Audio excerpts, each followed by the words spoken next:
नमस्कार। दोपहर समाचार में आपका स्वागत है।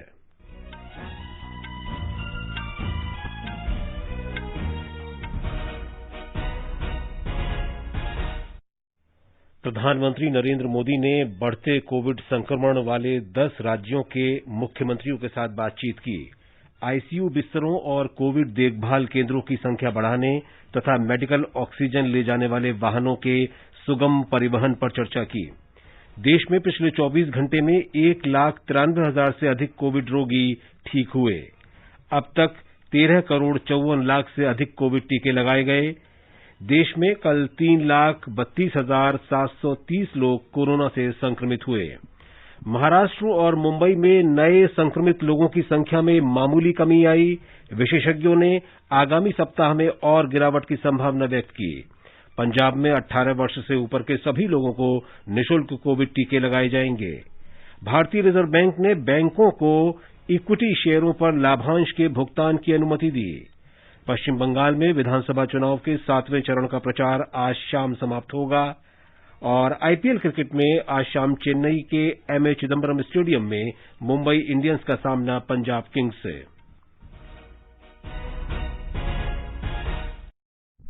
दोपहर समाचार में नईम अख्तर के साथ मैं विशाल शर्मा। कोविड मरीजों की संख्या फिर से बढ़ रही है। श्रोताओं से अपील है कि कोई भी कोताही न बरतें, सुरक्षा के सभी उपायों का पालन करें और 45 वर्ष से अधिक आयु के सभी लोग निसंकोच टीका लगवाएं। सुरक्षित रहें और 3 आसान उपायों का पालन करें। मास्क पहनें, 2 गज दूरी है जरूरी, सुरक्षित दूरी बनाए रखें, हाथ और मुंह साफ रखें। और अब समाचार विस्तार से। प्रधानमंत्री नरेंद्र मोदी ने आज देश में कोविड संक्रमण की स्थिति की समीक्षा की और संक्रमण से सबसे अधिक प्रभावित 10 राज्यों के मुख्यमंत्रियों के साथ बातचीत की। महाराष्ट्र, उत्तर प्रदेश, मध्य प्रदेश, छत्तीसगढ़, केरल, गुजरात, दिल्ली, राजस्थान, कर्नाटक और तमिलनाडु के मुख्यमंत्रियों ने इस वर्चुअल बैठक में हिस्सा लिया। देश में प्रतिदिन संक्रमण के कुल मामलों में से करीब 75% मामले इन राज्यों से हैं। हमारे संवाददाता ने बताया है कि प्रधानमंत्री की बातचीत मुख्य रूप से इन राज्यों में अधिक से अधिक आईसीयू बिस्तर उपलब्ध कराने और कोविड देखभाल सुविधाएं बढ़ाने पर केंद्रित थी। उन्होंने चिकित्सा ऑक्सीजन की उपलब्धता सुचारू करने की आवश्यकता पर भी जोर दिया। बैठक के दौरान श्री मोदी ने महामारी पर रोक लगाने के बेहतर प्रबंधन के लिए जांच तेज करने और लघु रोकथाम क्षेत्र बनाने की आवश्यकता पर फिर बल दिया। गृह मंत्री अमित शाह, स्वास्थ्य मंत्री डॉक्टर हर्षवर्धन और वाणिज्य तथा उद्योग मंत्री पीयूष गोयल भी बैठक में उपस्थित थे। इससे पहले प्रधानमंत्री ने आज सरकार के वरिष्ठ अधिकारियों के साथ भी कोविड से उत्पन्न स्थिति की समीक्षा की। प्रधानमंत्री कोविड के बढ़ते संक्रमण के कारण ऑक्सीजन की बढ़ती मांग के बीच ऑक्सीजन के उत्पादन और आपूर्ति की समीक्षा के लिए देश के प्रमुख ऑक्सीजन उत्पादकों के साथ बैठक कर रहे हैं। स्वास्थ्य मंत्रालय ने वयस्क कोविड मरीजों के उपचार के लिए संशोधित क्लिनिकल दिशा निर्देश जारी किए हैं। एम्स, आईसीएमआर, कोविड-19 राष्ट्रीय कार्यबल और मंत्रालय के अंतर्गत संयुक्त निगरानी समूह डीजीएचएस ने कहा है कि संक्रमण के लक्षण मिलने के 10 दिन के भीतर आपात स्थिति में रेमडेसिविर को केवल उन मरीजों को दिया जा सकता है जिन्हें मध्यम से गंभीर लक्षण हो और जिन्हें ऑक्सीजन की आवश्यकता हो। गुर्दे या लीवर की गंभीर बीमारी से जूझ रहे मरीजों को रेमडेसिविर नहीं दी जा सकती। जो मरीज ऑक्सीजन सपोर्ट पर नहीं है या जो घर में हैं, उन्हें रेमडेसिविर लेने की जरूरत नहीं है। वित्त मंत्री निर्मला सीतारामन ने भारतीय बीमा विनियामक और विकास प्राधिकरण इरडा से कोविड मरीजों के कैशलेस उपचार के दावों की समय से स्वीकृति सुनिश्चित करने को कहा है। कुछ अस्पतालों के कैशलेस बीमा सुविधा देने से मना करने की खबरों पर वित्त मंत्री ने इरडा के अध्यक्ष एससी खुंटिया से बात की। श्रीमती सीतारामन ने कहा कि पिछले वर्ष मार्च में कोविड को समग्र स्वास्थ्य बीमा में शामिल किया गया था। कैशलेस सेवा नेटवर्क अस्पतालों के साथ साथ अस्थायी अस्पतालों में भी उपलब्ध है। श्रीमती सीतारामन ने बताया कि बीमा कंपनियों ने अब तक 8,642 करोड़ रुपए के 9 लाख से अधिक कोविड से जुड़े दावों का निपटान किया है। ये समाचार हमारी वेबसाइट newsonair.com/hindi और हमारे mobile app news on AIR पर भी उपलब्ध हैं। चलो मिलकर एक शुरुआत करें, चलो एक फैसला आज करें, मास्क नहीं तो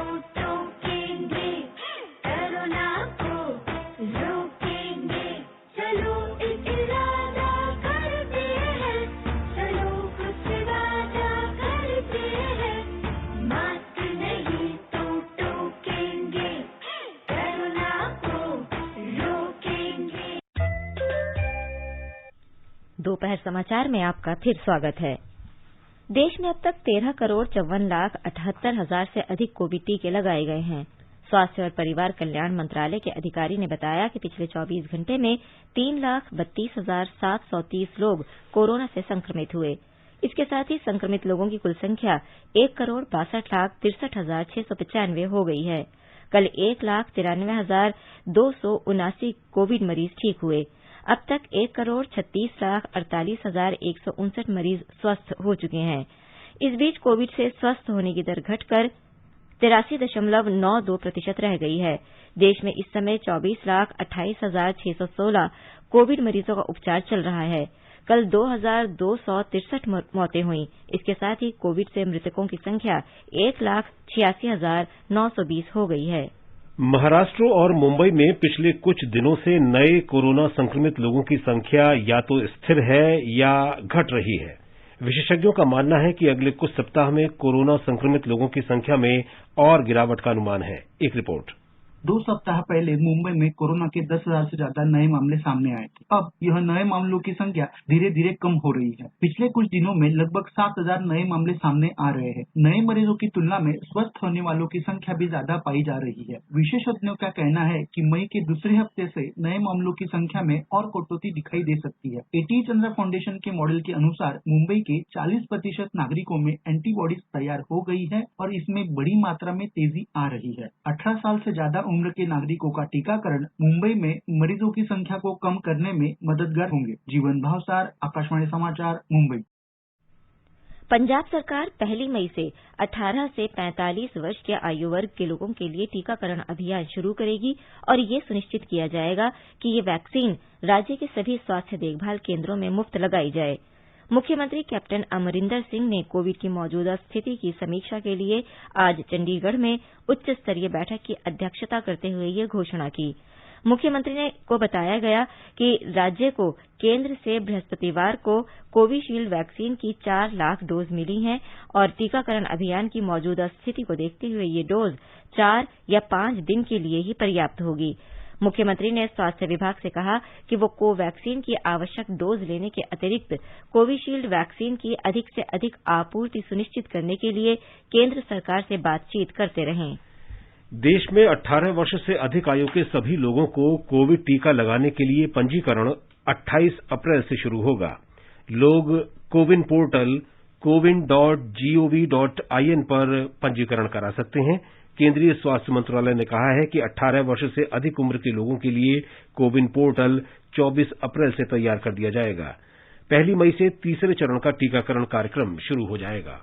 नागर विमानन मंत्रालय और नागर विमानन महानिदेशालय ने भारतीय आयुर्विज्ञान अनुसंधान परिषद आईसीएमआर को आईआईटी कानपुर के साथ मिलकर ड्रोन विमानों के जरिए कोविड टीके पहुंचाने का व्यावहारिक अध्ययन करने की सशर्त छूट दे दी है।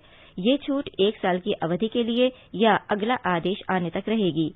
जीआईएस आधारित संपत्ति डेटाबेस और इलेक्ट्रॉनिक टैक्स रजिस्टर बनाने के लिए देहरादून, हल्द्वानी, हरिद्वार और रुद्रपुर के नगर निगम को भी 1 साल या अगला आदेश आने तक ड्रोन विमानों के इस्तेमाल में सशर्त छूट दी गई है। इसके अलावा पश्चिम मध्य रेलवे कोटा और कटनी रेल दुर्घटना स्थल तथा रेलवे परिसंपत्तियों की सुरक्षा के लिए पत्र जारी होने की तिथि से 1 साल की अवधि तक ड्रोन का सशस्त्र इस्तेमाल कर सकेंगे। वेदांता लिमिटेड केयर्न ऑयल और गैस को भी स्थलों का निरीक्षण और मानचित्रण कर डेटा एकत्र करने के लिए ड्रोन के सशस्त्र इस्तेमाल में छूट दी गई है। नागरिक विमानन मंत्रालय ने कहा है कि सभी शर्तों और सीमाओं का पालन करने पर ही ये छूट वैध मानी जाएगी। किसी शर्त का उल्लंघन करने पर ये छूट समाप्त हो जाएगी और नागर विमानन मंत्रालय तथा नागर विमानन महानिदेशालय इस संबंध में कार्रवाई कर सकेंगे। छत्तीसगढ़ में कल 16,750 लोगों में संक्रमण की पुष्टि हुई। इसके साथ ही छत्तीसगढ़ में संक्रमित लोगों की कुल संख्या 6,05,568 हो गई है। इस समय 1,21,555 कोविड मरीजों का इलाज चल रहा है। कल कोरोना संक्रमण से 197 लोगों की मृत्यु हुई। हमारे संवाददाता ने बताया है कि छत्तीसगढ़ में कोरोना संक्रमण की मौजूदा स्थिति और कई जिलों में लॉकडाउन को देखते हुए राज्य सरकार ने सार्वजनिक वितरण प्रणाली के उपभोक्ताओं को मई और जून का राशन एक साथ निःशुल्क देने का फैसला किया है। छत्तीसगढ़ में कोरोना संक्रमण के बढ़ते मामलों के बीच मुख्यमंत्री भूपेश बघेल ने राज्य के विभिन्न नगर निगमों के महापौर, कलेक्टर और निगम आयुक्तों की वर्चुअल बैठक लेकर निर्देश दिए हैं कि लॉकडाउन की अवधि के दौरान विभिन्न राजनीतिक दलों और दानदाताओं के सहयोग से जरूरतमंद लोगों को सूखा राशन या गर्म भोजन उपलब्ध कराया जाए। उन्होंने कहा कि दूसरे राज्यों से आने वाले लोगों को बिना कोविड जांच के छत्तीसगढ़ में प्रवेश न दिया जाए। मुख्यमंत्री ने कहा कि कोविड इलाज के लिए जरूरी रेमडेसिविर इंजेक्शन की आपूर्ति सिर्फ अस्पतालों को ही की जाएगी। उन्होंने निर्देश दिए हैं कि जिन लोगों में कोरोना के लक्षण मिलते हैं उन्हें तत्काल दवाओं की किट प्रदान की जानी चाहिए। इस बीच राज्य के स्वास्थ्य विभाग ने कोविड जांच रिपोर्ट में विलंब की दशा में कोरोना लक्षण वाले व्यक्तियों के उपचार के संबंध में दिशा निर्देश जारी किए हैं। अब ऐसे लोगों को भी जरूरी दवाओं की किट तत्काल उपलब्ध कराई जाएगी। विकल्प शुक्ला, आकाशवाणी समाचार, रायपुर। केंद्र शासित प्रदेश पुद्दुचेरी में आज कोविड के 792 मामले सामने आने से संक्रमित लोगों की संख्या बढ़कर 6,330 हो गई है। विभिन्न अस्पतालों से 383 रोगियों को छुट्टी दे दी गई है और 2 रोगियों के मरने की पुष्टि हुई है। हमारे संवाददाता ने बताया है कि पुद्दुचेरी विश्वविद्यालय ने आज से 5 दिन तक परिसर बंद करने का निर्णय लिया है।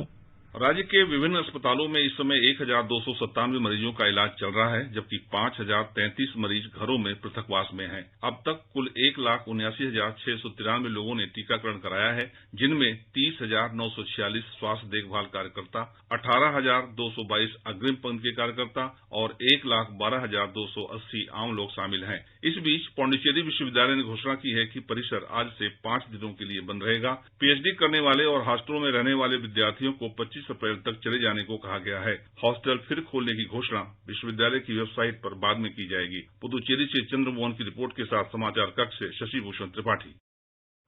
मध्य प्रदेश में इंदौर के खंडवा रोड पर स्थित राधा स्वामी सत्संग व्यास आश्रम में राज्य का सबसे बड़ा कोविड देखभाल केंद्र स्थापित किया गया है। इस केंद्र में कम लक्षण वाले और लक्षणहीन उन रोगियों को रखा जाएगा जिनके घरों में पृथकवास की सुविधा नहीं है। हमारी संवाददाता ने बताया है कि केंद्र में उन मरीजों को भी रखा जा सकेगा जिनको लगातार देखभाल की जरूरत है।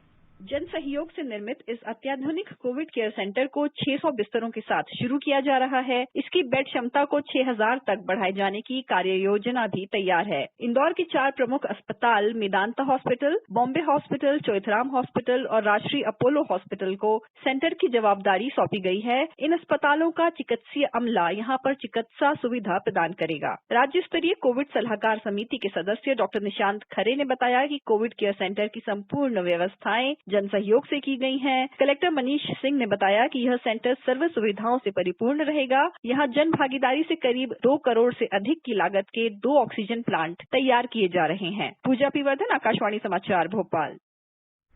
उत्तराखंड में कोविड संक्रमण के बढ़ते मामलों के मद्देनजर राज्य सरकार ने सभी सरकारी कार्यालयों को सैनिटाइज करने के लिए शनिवार से सोमवार तक बंद करने का निर्णय लिया है। स्वास्थ्य विभाग के प्रभारी सचिव डॉक्टर पंकज पांडेय ने कल देहरादून में संवाददाताओं से बातचीत में कहा कि बुधवार को कोविड संक्रमण के मामले 4,000 से अधिक हो गए हैं, इसलिए राज्य सरकार ने 3 दिन शुक्रवार, शनिवार और रविवार को सरकारी कार्यालयों को बंद करने का निर्णय लिया है। उन्होंने कहा कि राज्य में ऑक्सीजन की कोई कमी नहीं है। नई दिल्ली के अखिल भारतीय आयुर्विज्ञान संस्थान एम्स के निदेशक डॉक्टर रणदीप गुलेरिया ने कहा है कि घर या अस्पताल में क्वारंटीन में रह रहे अधिकांश लोगों को किसी विशिष्ट उपचार की आवश्यकता नहीं पड़ती है, लेकिन उन्हें घबराहट होती है। उन्होंने कहा कि कोविड संक्रमण वाले केवल कुछ प्रतिशत लोगों को ही रेमडेसिविर इंजेक्शन की जरूरत पड़ती है।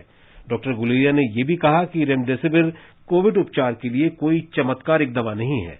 Only a small percentage which will require drugs like remdesivir, and there is no data which suggests that remdesivir taken in mild disease will save lives or will have any benefit. The data for remdesivir does not show that it actually decreases mortality. It only has been shown to decrease hospital stay. And the large study done by WHO, the recovery trial, was a negative study. It did not show any role of remdesivir. Therefore, don't consider this to be a magic bullet. It is something that we need to keep in mind. Doctor Guleria ने कहा कि देश में oxygen की आवश्यकता वाले मरीजों की संख्या और ऑक्सीजन की आपूर्ति में पर्याप्त संतुलन है। एम्स के निदेशक ने कहा कि 85% से अधिक लोग बिना किसी विशिष्ट उपचार के ठीक हो सकते हैं, डॉक्टर गुलेरिया ने कहा कि ज्यादातर लोगों में गले में खराश और जुकाम जैसे लक्षण होते हैं और ये लक्षण 5 से 7 दिनों में उपचार से ठीक हो सकते हैं। महाराष्ट्र में मुंबई के नजदीक विरार में निजी कोविड अस्पताल में आग लगने से 13 रोगियों की मौत हो गई है। अस्पताल के आईसीयू वार्ड में रात करीब 3 बजे आग लगी। अग्निशमन कर्मियों ने आग पर काबू पा लिया है। राज्य के स्वास्थ्य मंत्री राजेश टोपे ने घटना की जांच के आदेश दिए हैं। हमारी तरफ से राज्य सरकार की तरफ से पूरी मदद करेंगे। उनको जो 5 लाख रुपए राज्य सरकार की तरफ से गवर्नमेंट मदद करती है, महानगर पालिका की तरफ से 5 लाख मदद किया जाएगा। 10 लाख रुपए मदद करने की जो नासिक में घटना घटी है उसी टाइप में हम मदद करेंगे। फायर ऑडिट, स्ट्रक्चरल ऑडिट और इलेक्ट्रिकल ऑडिट ये हर बिल्डिंग के लिए जरूरी होता है। वो अगर इम्प्लीमेंटेशन नहीं हो रहा है तो जो इम्प्लीमेंट नहीं कर रहे उनको बिल्कुल बहुत सख्ती से कार्रवाई उन पे की जाएगी। इसमें डिटेल जांच की जाएगी। जांच करने का रिपोर्ट 10 दिन में हम हासिल करेंगे और उसमें जो भी दोषी पाए जाएंगे उसके ऊपर 100% कार्रवाई की जाएगी। राष्ट्रपति, उपराष्ट्रपति, प्रधानमंत्री, रक्षा मंत्री और स्वास्थ्य मंत्री ने विरार के अस्पताल में आग की घटना पर दुख व्यक्त किया है। राष्ट्रपति रामनाथ कोविंद ने कहा है कि इस कोविड अस्पताल में आग लगने से रोगियों की मृत्यु का समाचार बहुत ही दुखद है। उन्होंने इस घटना में मृतकों के परिजनों के प्रति हार्दिक संवेदना व्यक्त की। राष्ट्रपति ने इस घटना में घायल मरीजों के शीघ्र स्वस्थ होने की कामना की है। उपराष्ट्रपति एम वेंकैया नायडू ने कहा कि विरार के कोविड अस्पताल में आग लगने से जानमाल के नुकसान के बारे में जानकर वे बहुत दुखी हैं। प्रधानमंत्री नरेंद्र मोदी ने मृतकों के परिजनों के प्रति संवेदना व्यक्त की और घायलों के शीघ्र स्वस्थ होने की कामना की। श्री मोदी ने प्रधानमंत्री राष्ट्रीय राहत कोष से प्रत्येक मृतक के निकट परिजन को 2 लाख रुपए और प्रत्येक घायल को 50,000 रुपए की अनुग्रह राशि मंजूर की है। रक्षा मंत्री राजनाथ सिंह और स्वास्थ्य मंत्री डॉक्टर हर्षवर्धन ने मृतकों के परिजनों के प्रति संवेदना व्यक्त की और घायलों के शीघ्र स्वस्थ होने की कामना की। आगे बढ़ने से पहले मुख्य समाचारों पर एक नजर। प्रधानमंत्री नरेंद्र मोदी ने बढ़ते कोरोना संक्रमण वाले 10 राज्यों के मुख्यमंत्रियों के साथ बातचीत की। आईसीयू बिस्तरों और कोविड देखभाल केंद्रों की संख्या बढ़ाने तथा मेडिकल ऑक्सीजन ले जाने वाले वाहनों के सुगम परिवहन पर चर्चा की। देश में पिछले 24 घंटे में 1,93,000 से अधिक कोविड रोगी ठीक हुए। अब तक 13 करोड़ 54 लाख से अधिक कोविड टीके लगाए गए। देश में कल 3,32,730 लोग कोरोना से संक्रमित हुए। महाराष्ट्र और मुंबई में नए संक्रमित लोगों की संख्या मामूली घटी। विशेषज्ञों ने आगामी सप्ताह में और गिरावट की संभावना व्यक्त की। पंजाब में 18 वर्ष से ऊपर के सभी लोगों को निःशुल्क कोविड टीके लगाए जाएंगे। भारतीय रिजर्व बैंक ने बैंकों को इक्विटी शेयरों पर लाभांश के भुगतान की अनुमति दी। पश्चिम बंगाल में विधानसभा चुनाव के 7वें चरण का प्रचार आज शाम समाप्त होगा और आईपीएल क्रिकेट में आज शाम चेन्नई के एमए चिदम्बरम स्टेडियम में मुंबई इंडियंस का सामना पंजाब किंग्स से। भारतीय रिजर्व बैंक ने बैंकों को इक्विटी शेयरों पर लाभांश का भुगतान करने की अनुमति दे दी है। कोविड की दूसरी लहर को देखते हुए पूंजी जुटाने और इसके संरक्षण के लिए रिजर्व बैंक ने बैंकों को नियमानुसार लाभांश 50% तक सीमित रखने को कहा है। रिजर्व बैंक ने स्पष्ट किया है कि लाभांश भुगतान के बाद सभी बैंक लागू न्यूनतम नियामक पूंजी आवश्यकताओं को पूरा करना सुनिश्चित करेंगे। केंद्रीय बैंक ने पिछले वर्ष कोविड महामारी के प्रकोप के बाद बैंकों के लाभांश भुगतान करने पर प्रतिबंध लगा दिया था। सहकारी बैंकों को 31 मार्च 2021 को समाप्त वित्तीय वर्ष के मुनाफे में से इक्विटी शेयरों पर लाभांश का भुगतान करने की अनुमति है। पश्चिम बंगाल में विधानसभा चुनाव के 7वें चरण का प्रचार आज शाम समाप्त हो जाएगा। कोविड के बढ़ते मामलों को देखते हुए निर्वाचन आयोग ने कई राजनीतिक दलों द्वारा कोविड नियमों का पालन न करने के बीच किसी प्रकार के रोड शो, पदयात्राओं और वाहन रैलियों पर रोक लगा दी है। कल जारी आदेश में आयोग ने कहा है कि राज्य में जनसभाओं में 500 से अधिक लोगों के शामिल होने की अनुमति नहीं होगी। ये नए नियम चुनाव समाप्त होने तक लागू रहेंगे। कई पार्टियों द्वारा प्रचार अभियान के दौरान कोविड मानकों का पालन न करने पर कड़ा संज्ञान लेते हुए आयोग ने सभी राजनीतिक दलों को फिर निर्देश दिया कि वो राज्य में सभी आगामी रैलियों में कोविड नियमों का कड़ाई से पालन करें। इससे पहले निर्वाचन आयोग ने विधानसभा चुनाव के बाकी चरणों के लिए प्रचार समय में कटौती करने का फैसला किया था। आयोग ने शाम 7 बजे से सुबह 10 बजे तक प्रचार पर रोक लगा दी थी। बाकी चरणों के मतदान से पहले प्रचार खत्म होने की सीमा 48 घंटे से बढ़ाकर 72 घंटे कर दी गई थी, जिसके परिणाम स्वरूप प्रचार आज शाम समाप्त हो जाएगा। पश्चिम बंगाल में सभी प्रमुख राजनीतिक दलों ने कोविड को ध्यान में रखते हुए बड़ी रैलियां और जनसभाएं न करने का फैसला किया है। प्रधानमंत्री और भारतीय जनता पार्टी के वरिष्ठ नेता नरेंद्र मोदी आज मालदा, मुर्शिदाबाद, बीरभूम जिलों तथा राजधानी कोलकाता में वर्चुअल माध्यम से मतदाताओं को संबोधित करेंगे। मुख्यमंत्री और तृणमूल कांग्रेस प्रमुख ममता बनर्जी ने सभी निर्धारित जनसभाएं रद्द कर दी हैं और विधानसभा चुनाव के अंतिम 2 चरणों के लिए लोगों से वर्चुअल माध्यम से संपर्क करने का फैसला किया है। हमारे संवाददाता ने बताया है कि सभी दल वर्चुअल माध्यम से या घर घर जाकर संपर्क पर बल दे रहे हैं।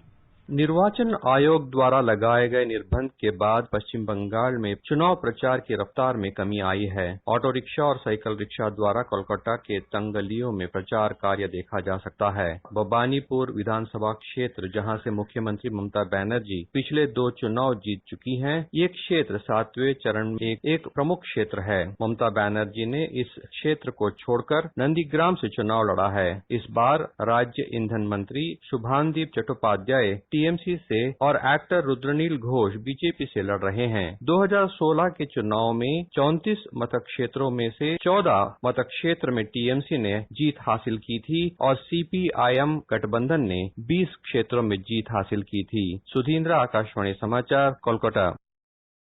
7वें चरण में पश्चिम बंगाल में चुनाव होने वाले 5 जिलों की 36 विधानसभा सीटों में से 34 सीटों के लिए 37 महिलाओं सहित 268 उम्मीदवार मैदान में हैं। निर्वाचन आयोग ने शमशेरगंज और जांगीपुर निर्वाचन क्षेत्र में उम्मीदवार के निधन के कारण चुनाव प्रक्रिया स्थगित कर दी है। इस चरण में सोमवार को वोट डाले जाएंगे। इस बीच विधानसभा चुनाव 8वें और अंतिम चरण का प्रचार अपने चरम पर है। विभिन्न राजनीतिक दलों के प्रमुख नेता अपने अपने उम्मीदवारों के समर्थन में तूफानी यात्राएं कर रहे हैं। इस चरण में 4 जिलों की 35 विधानसभा सीटों के लिए 29 अप्रैल को मतदान होगा। सभी चरणों की मतगणना एक साथ 2 मई को होगी। उधर निर्वाचन आयोग शमशेरगंज और जांगीपुर विधानसभा निर्वाचन क्षेत्र के लिए नई चुनाव अधिसूचना जारी की है। इन निर्वाचन क्षेत्रों में अब 13 मई को वोट डाले जाएंगे और सभी चुनाव प्रक्रिया 18 मई तक पूरी कर ली जाएंगी। इसी तरह ओडिशा में पीपीली विधानसभा सीट के लिए उपचुनाव 16 मई को कराया जाएगा। मतों की गिनती 19 मई को होगी। ये समाचार आकाशवाणी से प्रसारित किए जा रहे हैं। ताजा समाचार जानने के लिए आप हमारे Twitter handle @AIR News Hindi को फॉलो कर सकते हैं। ये आकाशवाणी है। प्रधानमंत्री नरेंद्र मोदी ने स्वच्छ ऊर्जा और जलवायु परिवर्तन पर अमरीका भारत साझेदारी की घोषणा की है। लीडर्स जलवायु शिखर सम्मेलन को वीडियो कॉन्फ्रेंस के माध्यम से संबोधित करते हुए श्री मोदी ने भारत अमरीका जलवायु और स्वच्छ ऊर्जा एजेंडा साझेदारी के शुभारंभ की घोषणा की। ये साझेदारी सुलभ हरित वित्त यानी पर्यावरणीय सुधार पर निवेश और स्वच्छ प्रौद्योगिकी तक विकासशील देशों की पहुंच के लिए प्रतिमान बन सकती है। श्री मोदी ने कहा कि साथ मिलकर हम निवेश और स्वच्छ प्रौद्योगिकी को बढ़ावा देंगे और हरित पर्यावरण सहयोग बढ़ाएंगे।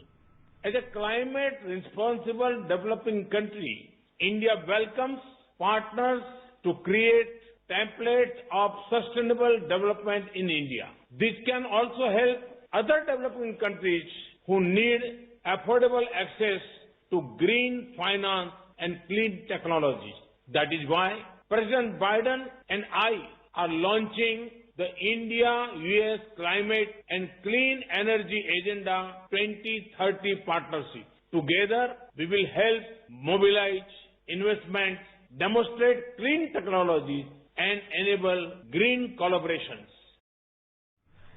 आईपीएल क्रिकेट में आज चेन्नई के एमए चिदम्बरम स्टेडियम में पंजाब किंग्स का सामना मुंबई इंडियंस से होगा।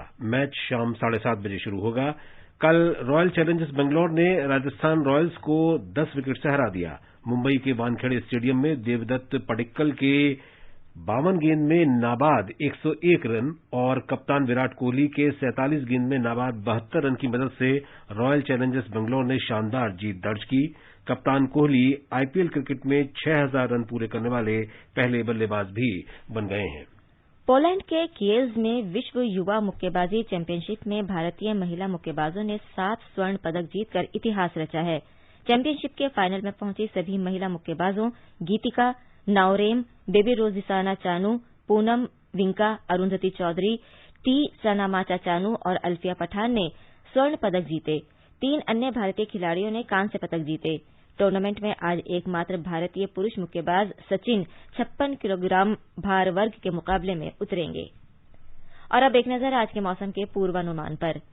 राष्ट्रीय राजधानी दिल्ली में आमतौर पर बादल छाए रहेंगे और हल्की बूंदाबांदी हो सकती है। न्यूनतम तापमान 19 डिग्री सेल्सियस रहा और अधिकतम 32 डिग्री सेल्सियस रहने के आसार हैं। श्रीनगर में बादल छाए रहने का अनुमान है और हल्की बारिश हो सकती है। न्यूनतम तापमान 5 डिग्री सेल्सियस दर्ज हुआ, लेकिन अधिकतम 16 डिग्री सेल्सियस रहने का अनुमान है। जम्मू में भी बादल छाए रहने के साथ हल्की बारिश हो सकती है। न्यूनतम तापमान 14 डिग्री सेल्सियस दर्ज किया गया, जबकि अधिकतम तापमान 27 डिग्री सेल्सियस रहने की संभावना है। लेह में आमतौर से बादल छाए रहेंगे। न्यूनतम तापमान 0 डिग्री सेल्सियस दर्ज किया गया है। अधिकतम तापमान 8 डिग्री सेल्सियस रह सकता है। गिलगित में आंशिक रूप से बादल छाए रहेंगे। न्यूनतम तापमान 8 डिग्री सेल्सियस रहा, अधिकतम 25 डिग्री सेल्सियस रहने की संभावना है। मुजफ्फराबाद में आसमान साफ रहेगा। दोपहर और शाम तक बादल छा सकते हैं। तापमान 21 और 11 डिग्री सेल्सियस के बीच रहने के आसार हैं। हिंदी फिल्म उद्योग में एक से बढ़कर एक गायक हुए जो आज भी लोगों के दिलों पर राज करते हैं और लोग बड़े चाव से इनके गीत सुनते हैं।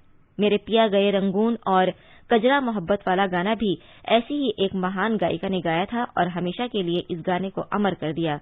इन गीतों को अपनी आवाज देने वाली गायिका शमशाद बेगम की आज जयंती है। उनके सुरीले सुर आज भी लोगों के कानों में गूंजते हैं। शमशाद बेगम भारतीय हिंदी सिनेमा का वो नाम है जिसको संगीत प्रेमी कभी नहीं भूल सकते हैं।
और अब अंत में मुख्य समाचार एक बार फिर। प्रधानमंत्री नरेंद्र मोदी ने बढ़ते कोरोना संक्रमण वाले 10 राज्यों के मुख्यमंत्रियों के साथ बातचीत की। आईसीयू बिस्तरों और कोविड देखभाल केंद्रों की संख्या बढ़ाने तथा मेडिकल ऑक्सीजन ले जाने वाले वाहनों के सुगम परिवहन पर चर्चा की। देश में पिछले 24 घंटे में 1,93,000 से अधिक कोविड रोगी ठीक हुए। अब तक 13 करोड़ 54 लाख से अधिक कोविड टीके लगाए गए। देश में कल 3,32,730 लोग कोरोना से संक्रमित हुए। महाराष्ट्र और मुंबई में नए संक्रमित लोगों की संख्या में मामूली कमी आई। विशेषज्ञों ने आगामी सप्ताह में और गिरावट की संभावना व्यक्त की। पंजाब में 18 वर्ष से ऊपर के सभी लोगों को निःशुल्क कोविड टीके लगाए जाएंगे। भारतीय रिजर्व बैंक ने बैंकों को इक्विटी शेयरों पर लाभांश के भुगतान की अनुमति दी। पश्चिम बंगाल में विधानसभा चुनाव के 7वें चरण का प्रचार आज शाम समाप्त होगा और आईपीएल क्रिकेट में आज शाम चेन्नई के एमए चिदम्बरम स्टेडियम में मुंबई इंडियंस का सामना पंजाब किंग्स से। इसके साथ ही दोपहर समाचार का ये अंक समाप्त हुआ। नमस्कार।